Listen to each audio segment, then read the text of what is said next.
Eu fui criado vendo pessoas, alguns eram 3 anos, 2 anos mais velhos do que eu, ou um pouco mais, ou um pouco menos, que eram meninos de tendência homossexual, ou que às vezes até se ofereciam ou gostavam, ou davam a entender, outros eram extremamente efeminados, que é o que a palavra malacai ou malacói designa, aquele indivíduo meio carregado de maneirismos. Eu sempre tive esse pessoal comigo com muito carinho, tratando-os com todo respeito, amor, proximidade a vida inteira. E quando me converti, continuou. Essa palavra aparece também no grego para designar aquele indivíduo que fugia da batalha, que fugia do enfrentamento, que fugia da guerra, que era covarde, extremamente covarde, que botava, como a gente chama e diz hoje, botava o galho dentro, não encarava nada, e se aplicava especialmente àqueles que também se evadiam da convocação militar para a defesa e a proteção da cidade contra um inimigo, na formação de um exército. Quem quer que fugisse disso com esse tipo de temor era um malacói. Agora, aquela lista de Paulo que você encontra em 1 Coríntios 6, encontra também em Gálatas 5, não é feita só dessa designação, que no grego mesmo é vaga e pode caber em várias coisas e não é tão específica quanto no português, mas juntamente com aquilo ele está falando de que não herdarão o reino dos céus os malacói, tanto quanto não herdarão os adúlteros, os impuros, os ciumentos, os que vivem de provocar facção, divisão, ódio, os avarentos, com extremo amor ao dinheiro. É uma lista que te inclui. Inclui teu pai, tua mãe, teu pastor, inclui a congregação inteira que você frequenta. E Paulo diz, não herdarão o reino dos céus, não herdarão o reino de Deus. São aqueles que em Gálatas ele diz que vivem para alimentar a carne. São pessoas espiritualmente mortas. O que mais caracteriza ambos os textos é o alimentar ávido daquele tipo de espírito, de atitude, de comportamento, é a priorização de uma existência que parece que é apenas um ânus, ou é apenas um pinto para se introduzir num ânus. É um indivíduo que se reduz a algo, assim como o avarento se reduz ao dinheiro, assim como o adúltero não é o cara que cometeu um adultério, é o cara que não sabe viver sem adulterar. Não tem nenhum tesão que não decorra de adultério, de pegar a mulher do outro ou o homem da outra. É um modo de viver, é uma existência que, portanto, designa um modus vivendi e uma fixação nisto. E aí, se a gente for pegar aquela lista de Paulo, eu sugiro que você fique com os 10 mandamentos de Moisés, que são mais brandos. São mais fáceis de tratar e de obedecer. Se a questão for literal para você, então se agarre aos 10 mandamentos de Moisés e fuja das listas de Paulo, porque elas são todas de uma subjetividade inescapável. Ninguém escapa daquele conjunto de listas onde os crentes só conseguem enxergar aquilo que foi traduzido como efeminado. É a tradução mais em voga, mais vigente. Algumas mais modernas chamam de homossexual, mas o texto grego nem é tão, como eu já expliquei, explícito assim. Na realidade, no meu livro 100 Barganhas com Deus, que você pode achar na editora Prologos, e está lá à disposição 100 Barganhas com Deus, logo, logo vai estar em inglês também. Eu digo isso, eu mostro aquelas listas de Paulo e digo que por elas se elas forem levadas a sério, ninguém escapa daquilo ali. Porque Paulo não fica na categoria das objetivações, ele trata sobretudo de subjetividades, e na subjetividade não tem bom para dizer eu passo incólume por todas essas coisas. Você pode passar não sendo um indivíduo repetitivo e recorrentemente viciado naquilo e naquele comportamento. Mas do ponto de vista de conhecer, de experimentar, de provar, de subjetivar, em algum momento na vida, todo mundo é apanhado no escopo e no combo daquelas condenações. O que eu entendo disso? Na realidade, o que eu vejo, e como vocês sabem que a minha única chave absoluta de interpretação é Cristo Jesus, não é Paulo.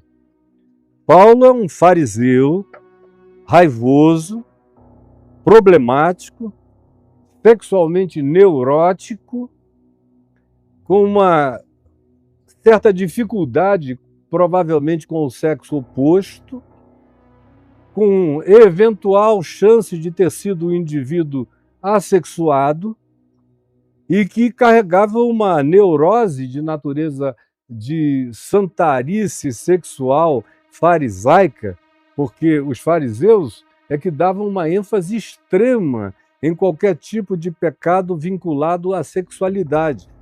Eles não estavam nem aí para a avareza, nem para língua destrutiva, nem para o falso testemunho, nem para as mentiras, nem para as divisões, nem para tudo mais que Paulo menciona como sendo coisas incompatíveis com a herança do reino de Deus, mas se concentravam em pecados que viajavam entre o pinto, o ânus e a pepeca. Era só isso, uma tríade muito parecida com a dos crentes.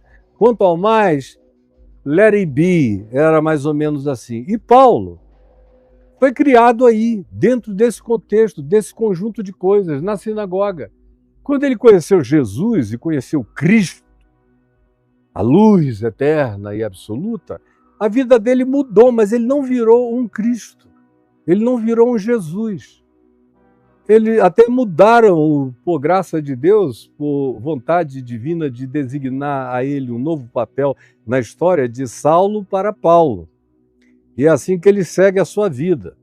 E vai crescendo, até o último dia. Ele mesmo diz que ele não alcançou nenhuma perfeição, mas ele perseverava e prosseguia para alcançar aquilo para o que ele tinha sido alcançado. Mas as relatividades dele eram muitas, objetiva e subjetivamente.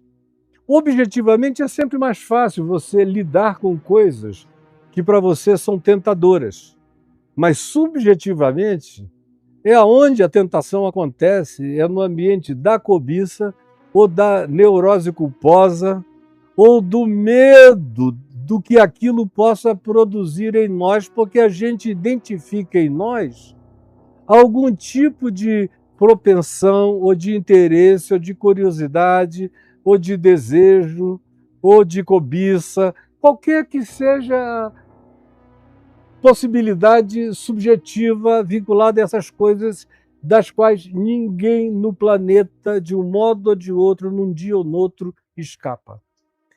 Mas Paulo, como não é a minha chave hermenêutica, para mim, ele fez ali uma lista na qual nem ele, Paulo, passava por inteiro. Ninguém passa. Na realidade, eu faço tudo que Paulo disse, ter que viajar pelo filtro de Jesus, dos evangelhos. Não é só Moisés, Josué, os juízes, Davi, os profetas que tem que passar por esse filtro do evangelho. Paulo e os apóstolos também, no Novo Testamento, têm que passar por esse filtro. E aí, aquela é uma temática que tinha pertinência lá em Corinto, onde havia uma devassidão louca, misturada com um espírito cultico, com a espiritualidade que escorria da Acrocorinto, do culto a Afrodite, com as prostitutas cultuais, e numa igreja onde tudo isso era carregado de uma licenciosidade e de, às vezes, um desrespeito profundo até por aquela que era a segunda esposa do pai, e um filho ia lá, se encantava e vice-versa, eles acabavam se pegando.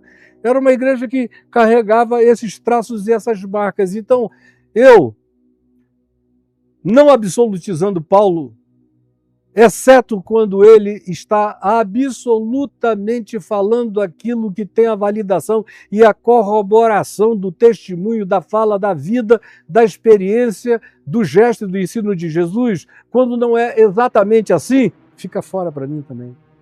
Assim como a lei de Moisés fica fora, a lista de Paulo fica fora. Por quê? Porque em Jesus esses temas nunca apareceram. Então, voltando para Jesus, ele diz, alguns nascem assim. Agora, crente não admite. Diz que Deus não iria errar assim na mão e fazer um cara nascer homossexual. Cara, Jesus curou cegos de nascença. Curou pessoas que nasceram com deficiências outras, ou sem as completudes da conformidade daquilo que a média ponderada designa como normalidade, pela maioria, pela universalidade do fenômeno. Então a gente chama aquilo de normal e o natural, mas há pessoas, e Jesus não trata esse tipo de ocorrência atribuindo pecado a ninguém, como é o caso do cego de nascença, quando os seus discípulos perguntaram quem pecou, está lá em João 9, este ou seus pais para que nascesse cego. Jesus disse, nem ele pecou, nem os seus pais. A mesma coisa com o eunuco. Quem pecou? Ele ou seus pais para que nascesse eunuco? Ou assexuado? Ou sem pinto? Ou com uma vagina e um pinto pronunciado? Um pênis pronunciado, maior do que uma expressão hermafrodítica? Ninguém pecou. Acontece com humanos, acontece com golfinhos, acontece com leões, acontece com vacas, acontece com seres de toda a natureza na criação. Mas crente é que tem essa ignorância horrorosa de dizer isso deve ser alguma coisa que esse cara inventou para ele próprio, porque Deus, o meu Deus, não deixa ninguém nascer assim. Você já ouviu essa porcaria ser anunciada por aí? Eu me canso dela. Na minha presença não falam, porque sentem que eu tenho vontade de engasgar um bicho que vem com uma mentira dessa. Pois bem, Jesus disse, uns nascem assim, outros os homens fazem ficar assim. Nos dias de Jesus, era o eunuco castrado, era um indivíduo literalmente capado, como se capa um porco para cevá-lo. E era obra de homens poderosos que separavam um criado e o emasculavam, tiravam o seu conjunto genital, e aí ele, depois de um tempo, começava a desenvolver traços femininos, a testosterona caía para níveis baixíssimos, em geral isso acontecia com a pessoa ainda bem nova, na adolescência ou na primeira juventude. Depois de um tempo, a voz mudava, tudo ia ficando alterado e o indivíduo se tornava um escravo adequado para cuidar da população feminina, daquele senhor de mulheres, senhor de haréns. Os homens fazem. E aqui entre nós isso já não acontece mais desse modo, exceto em algumas situações epistinianas ou do gênero. Do contrário, não acontece mais, mas acontece também como trauma. Mas Jesus diz, alguns se fazem eunucos, ou assexuados, ou abrem mão do sexo, por dedicação ao reino de Deus. O que me parece ser claramente o caso de Paulo. Agora, Paulo, para mim, não é o exemplo absoluto de saúde mental, emocional nem afetiva. Tanto quanto Pedro não é, João não é, Tomé não é, ser humano nenhum o é, eu não sou, meu pai não é, nunca ninguém foi, exceto aquele que disse, vinde a mim todos vós que estáis cansados e sobrecarregados, e eu vos aliviarei. Esse é o único que tem saúde absoluta. Saúde emocional, saúde psíquica, saúde ética, saúde de pensamentos, saúde de comportamento, saúde de desenvolvimento de sentimentos. Ele é o Filho do Homem, ele é a saúde encarnada, ele é o ser humano que carrega a tipologia masculina e também feminina nele próprio, na expressão da saúde absoluta do masculino e do feminino em convergência em Jesus o Cristo. Agora, eu olho para aquela lista de Paulo e quando eu li aquilo a primeira vez, eu pensei e falei, poxa, não escapa ninguém, isso aqui é equivalente a Romanos 3:23, que diz que todos pecaram e todos igualmente carecem da glória de Deus. Sem glória de Deus, sem graça de Deus, sem misericórdia de Deus, sem Deus me justificando, sem Deus em Cristo reconciliando consigo o mundo, incluindo a mim, sendo reconciliado com Ele, você sendo reconciliado com Ele, seja você heterossexual, homossexual, ou caia você em qualquer outra categorização contemporânea de gênero, não interessa, a única coisa que interessa é que você tenha um coração sincero, verdadeiro, puro, honesto, amoroso, que busque não a promiscuidade, mas estabelecer relações de continuidade, de respeito mútuo, de dedicação mútua, de entrega mútua. Seja você heterossexual, seja você homossexual. O que se pede de um homossexual é a mesma coisa que se pede de um heterossexual. Que nas suas relações ele seja sincero, verdadeiro, expresse caráter, vínculo, que não seja relativizado pela promiscuidade, porque a promiscuidade produz dissolução, ou seja, ela transforma você numa pasta, ela tira a solução do ser. Dissolução vem da perda de solução pessoal. E aí você vai se pasteurizando, perde o caráter, se torna um ente amorfo, não tem como construir um espírito lúcido ali dentro. Toda e qualquer forma de promiscuidade corrompe corpo, alma e espírito. Não dá para a gente brincar de ser promíscuo sem consequências. Agora, o não herdará o reino dos céus é por conta de Paulo, que não deveria nem ter tido essa coragem, porque o único, viu Paulo, o único Paulo que tem o poder de dizer que alguém não herda o reino dos céus é Jesus, aquele que estendeu os braços na cruz e morreu por todos, não só pelos eleitos do puritanismo presbiteriano ou reformado, mas pelo mundo inteiro, pelos que sabiam, pelos que não sabiam, porque Ele é a verdadeira luz que vindo ao mundo ilumina todo homem. Ele é aquele que na cruz atrai todos a si mesmo. É só Ele que pode dizer quem é joio, quem é trigo, quem fica e quem não fica. E o maior susto que os crentes terão é ver que, quando separarem o joio do trigo, vão perceber que a separação não foi feita baseada em qualquer critério de sexualidade, ou de gênero, ou de qualquer coisa do tipo, mas teve a ver exclusivamente com caráter, com amor ou ódio, com solidariedade ou indiferença, com verdade ou com a falsificação da existência do outro despudoradamente. As categorias dessa designação de quem é quem para Jesus vão ser completamente diferentes daquilo que é para os crentes ou até na cabecinha de Paulo, que foi um dos caras mais evoluídos que já passaram por esse mundo, especialmente no primeiro e no segundo século, um dos caras mais geniais que já passaram, mas que tinham suas limitações. Como Einstein era um gênio para certas coisas e limitadíssimo para outras. Como Freud, que era um gênio para certas coisas e limitadíssimo para outras. Como Jung, foi um gênio para certas coisas e limitadíssimo para outras. Como Sir Isaac Newton, que foi um gênio para certas coisas e limitadíssimo para outras. Como Martin Luther King, que foi um gênio corajoso para certas coisas e limitadíssimo para outras. Meu Deus, há um só.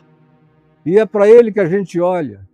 O convite é esse, a ordem é esse, é atentando firmemente para Jesus, o autor e o consumador da nossa fé, caminhemos. Então caminhe, meu filho. Eu sugiro que você pegue o meu curso aí no caiofabio.com.br/cursos, você pegue o Jesus, a chave hermenêutica. Porque no Jesus, a chave hermenêutica, você vai entender com clareza o que fica e o que não fica. Só fica o que é Jesus. O que não é Jesus é contribuição, mas não é a revelação absoluta. Paulo escreveu cartas inspiradas, mas Paulo não é a revelação. Só há um que é a revelação, é aquele a quem o escritor de Hebreus disse que é a expressão exata do ser de Deus. Os demais foram entes pelos quais Deus falou usando profetas, apóstolos, assim como me usa, de vez em quando, com uma inspiração totalmente do Evangelho de Cristo, inquestionável, imbatível e inegável. Agora, eu não sou uma revelação. No máximo, eu posso falar com inspiração. Revelação da palavra, do verbo, do que não pode faltar nem falhar e do que, em estando presente nele, tudo que importa está contido. Não tem nada faltando e não tem nada a ser acrescido. É em Cristo Jesus que eu ando a minha vida seguindo. E eu não vi Jesus falar desse problema, dessa questão, ou disso que é problematizado pela cabeça fanática da religião, com ninguém. Ao contrário, ele jogou na cara de fariseus, na cara de saduceus, uma outra coisa. Quando lhes disse, em verdade eu vos digo, que muitos pecadores e publicanos e meretrizes, prostitutas, vos precedem no reino dos céus, tanto quanto gente considerada por vocês pagã, que não teve instrução de natureza alguma, virá. Gente que não ouviu nada, que não foi informada de nada, mas virá do norte, do sul, do leste, do oeste, e tomará lugar à mesa no reino dos céus. Enquanto vós, que vos considerais os filhos do reino, sereis deixados do lado de fora.